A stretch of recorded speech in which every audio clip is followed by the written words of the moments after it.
আজকে আমরা আমের শরবত বানাবো। আসসালামু আলাইকুম। তার জন্য সবকিছু রেডি করে নিয়েছি। বিট লবণ, চিনি, বরফ, এই যা পড়ে গেল। তারপর তুলে নিলাম, ভালোভাবে সাজিয়ে নিলাম সব কিছু। তারপর ব্লেন্ডার রেডি করে নিলাম। সবাই শিখে নাও আমার কাছ থেকে কিভাবে আমের শরবত বানাতে হয়। ওকে বাচ্চারা, এই তো ব্লেন্ডারে আমগুলো ঢেলে দিলাম। তারপরে চিনি দিব, না বরফ দিব।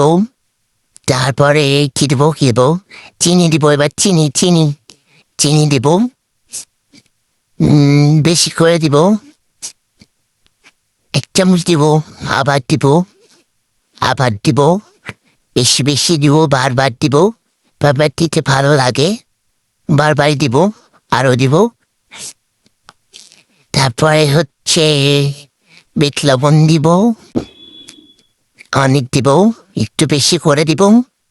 তারপর ব্লেন্ডারের ঢাকনাটা দিয়ে ঢেকে ব্লেন্ডার করে নেব।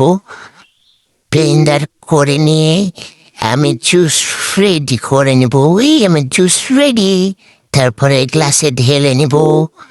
তারপরে দেখো কি সুন্দর হয়েছে আমের জুস। না, আচ্ছা, আমের শরবত, সাথে একটা পাকা আম।